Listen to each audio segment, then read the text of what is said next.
Welcome to my channel. This is Search, bringing you another action figure collector's review on the Marvel Legends series Battle Damaged Spider-Man. Now, it might look a little bit different because this is a collab with Magic the Gathering, which is really cool in my opinion. But anyway, you get the figure staring at you through the window. You get a bunch of extra accessories for this figure. You also get the Magic the Gathering trading card for this figure. Over here on this side of the box, you get a nice little illustrated image of that figure. You get Magic the Gathering up here at the top. You get Marvel Legends down here at the bottom. Over here on this side of the box, you get Spider-Man in the middle.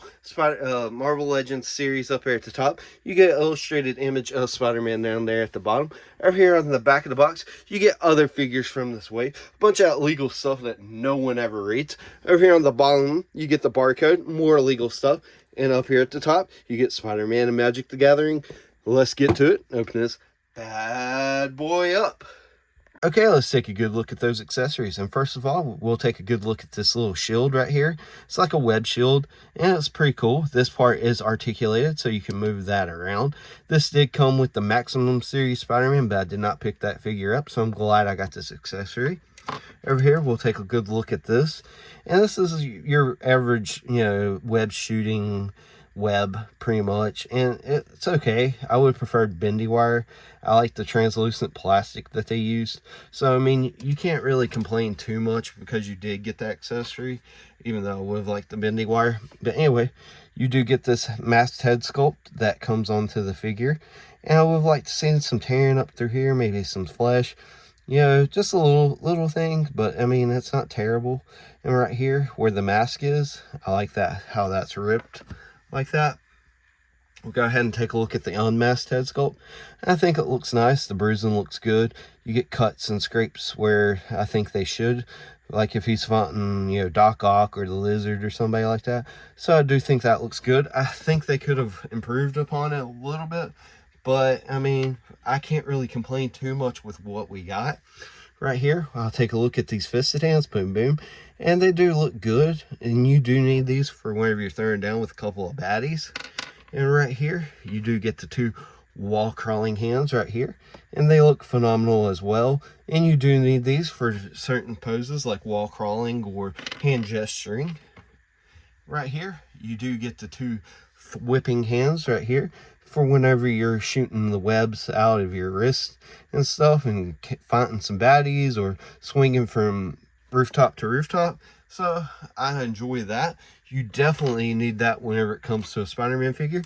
And you do get this really cool trading card. I'm going to leave mine in the plastic like that. I'm not going to take it out. I don't play Magic the Gathering, but I still think it's cool. I like the artwork. I think it looks phenomenal. And here he is. Spider-Man's out of the box and getting ready to get his ass kicked onto your screen. We're getting ready to figure out if this figure is really worth the purchase in just a second. Okay, let's take a good look at his sculpt and detail. And we already went over that head sculpt, so we don't really have to go over that too much. You do get the ripping and tearing on the arms, which is amazing. And it's sculpted in there, and it looks phenomenal, I think.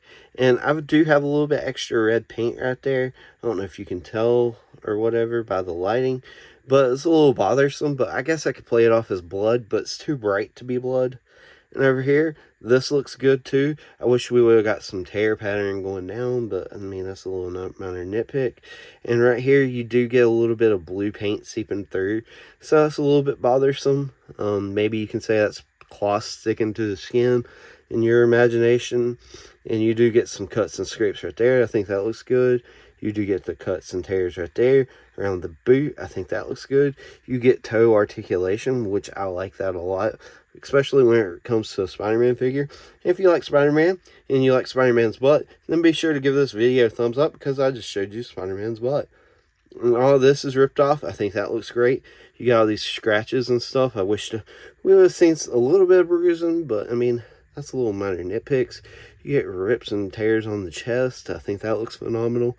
I think that what they did with the butterfly joint is amazing. And that was a good look at his sculpt and detail. Normally, this is be the part where I would go over like the articulation, But unfortunately, I can't really do that because it feels like his legs are going to just snap and break on me. And I won't have no final pictures at the end of this video because of that reason. So I guess I'm going to jump right on into my final thoughts. Here's my final thoughts on this figure. If you get this figure, keep them in the box. Don't get them out of the box. You'll be highly disappointed because several people have been reporting their Spider-Man figures legs snapping, so that's unfortunate. Now if you do want the Magic the Gathering card and you get that, I mean, that's all on you. Like if you decide you collect that stuff and everything and you want to open your box and you get that card just so you can play it or put it in your deck and it's a vital piece to your deck, then I say pick it up. But for the $44 price point, $45, however much it's going for, I would say pass on this figure because of the legs, unless you want to leave it in the box and keep it on a shelf. But other than that, I don't really see a point to get this one. I love the Battle Damage Spider-Man, and I think that it could have had great articulation. But I mean, the leg joints, mine are really, really stiff. Like, you move it up and it does not, like, you can't really do a whole lot with it.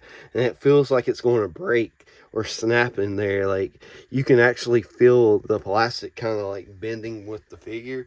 So I'm not, for what you pay for this figure, I say pass up on it, wait until it hits clearance sale, and then pick it up. I mean, it looks good on a shelf, so I'm going to have to leave him vanilla, unfortunately. And wherever I have a Battle Damage Spider-Man, and I love to have Battle Damage figures, if you've kept up with this channel over the years, and you know how much I talk about Battle Damage figures. But anyway, I'm rambling off now on the same stuff.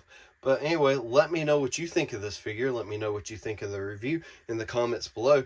And as always, feel the urge to collect with Serge.